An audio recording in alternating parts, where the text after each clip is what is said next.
Pernahkah selamat malam Bu, selamat malam bagi kita semua. Perkenalkan, nama saya Jennifer Mariska Sombing dengan NIM 113233042 dari Prodi D3 Teknologi Informasi. Saya akan membahas kuis dengan mata kuliah pengenalan rekayasa perangkat lunak.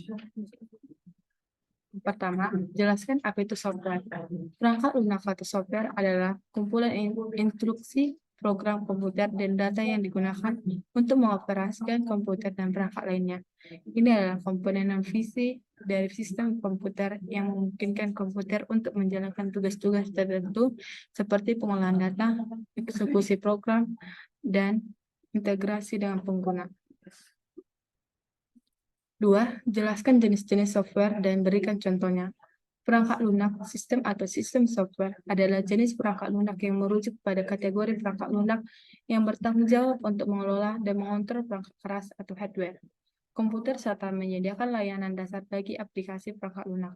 Perangkat lunak sistem berperan sebagai perantara antara perangkat keras dan perangkat lunak aplikasi seperti Google Chrome, Microsoft Server, Embedded Surface, iOS, macOS, Android, Microsoft Windows. Nah, yang ketiga, generic process framework dalam software engineering terdiri dari 5 aktivitas. Jelaskan apa saja aktivitas tersebut. Yang pertama, komunikasi atau communication. Aktivitas ini melibatkan komunikasi antara tim pengembangan, pemangku kepentingan, atau stakeholder, dan pelanggan. Ini adalah tahap awal di mana tim mengidentifikasi kebutuhan pengguna dan pemangku kepentingan serta merancang strategi komunikasi. Yang kedua, perencanaan atau planning. Di tahap ini, tim mengembangkan rencana proyek yang mencakup lokasi sumber daya, menjadwalkan, merencanakan risiko, dan menetapkan tujuan proyek. Perencanaan proyek ini akan menentukan jalannya seluruh proyek. Yang ketiga, modeling atau pemodelan.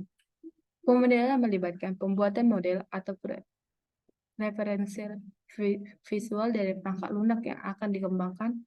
Model ini dapat berupa diagram, bahkan alir, atau deskripsi tekstual yang membantu dalam pemahaman dan perencanaan perangkat lunak. Yang keempat, konstruksi atau konstruksion. Tahap konstruksi adalah saat perangkat lunak sebenarnya dibangun berdasarkan spesifikasi dan keputusan dari pembangun software dan orang yang akan dibangun softwarenya. Yang keempat, jelaskan apa yang disebut dengan software proses. Software proses adalah serangkaian langkah atau tahapan yang tertekstur dan terorganisasi yang digunakan dalam pengembangan perangkat lunak. Ini adalah pendekatan sistem untuk merencanakan, merancang, mengembangkan, menguji, mengimplementasikan, dan memelihara perangkat lunak. Proses perangkat lunak adalah kerangka kerja yang membantu tim pengembang perangkat lunak untuk bekerja secara efisien dan efektif dalam menghasilkan perangkat lunak berkualitas. Yang kelima, jelaskan apa yang disebut dengan software process model. Model proses perangkat lunak atau software process model adalah pendekatan atau kerangka kerja yang digunakan dalam pengembangan perangkat lunak untuk mengatur, merencanakan, dan mengelola serangkaian kegiatan yang terkait dengan siklus hidup perangkat lunak. Model-model ini membantu dalam merinci bagaimana proyek perangkat lunak akan dikelola, dijalankan, dan diselesaikan. Setiap model memiliki pendekatan, tahapan, dan karakter khususnya. Yang keenam, jelaskan 2 contoh prescriptive software process model. Prescriptive software model adalah jenis model proses perangkat lunak yang menetap pedoman jelas, tahapan yang ketat, dan tugas-tugas tertentu yang harus diikuti oleh tim pengembang. Berikut ini adalah 2 contoh model preskriptif yang umumnya digunakan. 1. Model waterfall. Model waterfall adalah salah satu model preskriptif tertua dan paling sederhana dalam pengembangan perangkat lunak. Proses ini mengikuti aliran linear dengan setiap fase mengikuti fase sebelumnya secara berurutan seperti analisis, desain, implementasi, pengujian, pengiriman, dan pemeliharaan. Keuntungan dari model waterfall adalah mudah dimengerti, memungkinkan perencanaan yang baik, dan cocok untuk proyek dengan persyaratan yang stabil dan jelas. Kekurangannya adalah kurang fleksibel terhadap perubahan persyaratan dan sulit mengakomodasi umpan balik pengguna selama pengembangan. Yang kedua, model V. Model V adalah model proses yang mirip dengan waterfall, tetapi lebih menekankan pengujian ketat dan berpasangan dengan fase pengembangan. Setiap fase pengembangan memiliki fase pengujian yang sesuai. Misalnya, fase desain diikuti oleh fase pengujian desain, dan seterusnya. Model ini membantu dalam menekankan pentingnya pengujian dan validasi dalam siklus pengembangan. Keuntungan V model adalah meningkatkan kontrol kualitas karena pengujian dimasukkan sepanjang proses. Namun, seperti waterfall, ini juga kurang fleksibel terhadap perubahan. Yang ketujuh, jelaskan satu contoh Agile model. Salah satu contoh Agile model paling populer adalah Scrum. Scrum adalah perangkat kerja pengembangan perangkat lunak yang sangat fleksibel dan kolaboratif yang fokus pada pengiriman integritas dan responsif terhadap perubahan. Berikut adalah penjelasan tentang Scrum. Scrum, tim dan peran. Dalam Scrum, tim pengembangan terorganisasi dalam kelompok-kelompok kecil yang disebut tim Scrum, yang memiliki sekitar 5-9 anggota. Terdapat 3 peran utama dalam Scrum: Scrum Master, Product Owner, dan tim pengembangan. Artefak. Scrum menggunakan sejumlah artefak untuk membantu dalam pengelolaan proyek, seperti daftar proyek atau produk backlog yang berisi sebuah fitur dan tugas yang harus dikerjakan. Sprint backlog yang berisi intent dari daftar produk yang dipilih untuk iterasi saat ini, dan increment yang merupakan hasil dari setiap iterasi atau sprint. Proses dalam Scrum terbagi menjadi iterasi pendek yang disebut sprint. Biasanya berlangsung sekitar 2 hingga 4 minggu. Selama sprint, tim fokus pada pengembangan penguji dan pengiriman incremental dari perangkat lunak yang dapat digunakan. Pertemuan Scrum. Ada serangkaian pertemuan pendek yang teratur dalam Scrum, termasuk sprint planning, tim penentukan item mana yang akan dikerjakan selama sprint, daring stand-up atau sprint. Tim berkumpul setiap hari untuk berbicara tentang pekerjaan yang telah dilakukan, yang akan dilakukan, dan apa ada hambatan yang menghalangi kemajuan. Sprint review. Tim menginspeksi incremental yang telah dihasilkan sama sprint dan menerima umpan balik dari pemangku kepentingan. Sprint retrospective.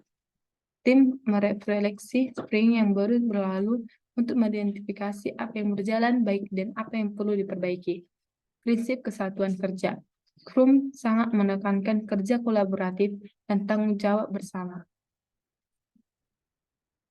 Jelaskan apa itu umbrella activity. Umbrella activity adalah istilah yang digunakan dalam pengelolaan proyek, terutama dalam kerangka kerja pengembangan perangkat lunak untuk menggambarkan kumpulan kegiatan atau tugas yang lebih kecil yang saling terkait dan dikelompokkan bersama dalam satu aktivitas yang lebih besar. Aktivitas payung penggabungan serangkaian tugas atau sum kegiatan yang memiliki tujuan keseluruhan yang sama atau berkontribusi pada tujuan yang lebih besar dalam suatu proyek. Aktivitas paling sering digunakan dalam pemodelan proses perangkat lunak untuk membantu dalam pemahaman dan manajemen berbagai tahapan, tugas, dan ketergantungan dalam pengembangan perangkat lunak. Aktivitas ini dapat membantu dalam mengorganisasi pekerjaan, mengidentifikasi ketergantungan antar tugas, dan mengukur kemajuan proyek secara holistik. Yang terakhir adalah jelaskan jenis-jenis kebutuhan perangkat lunak dan berikan contohnya. Yang pertama, kebutuhan fungsional.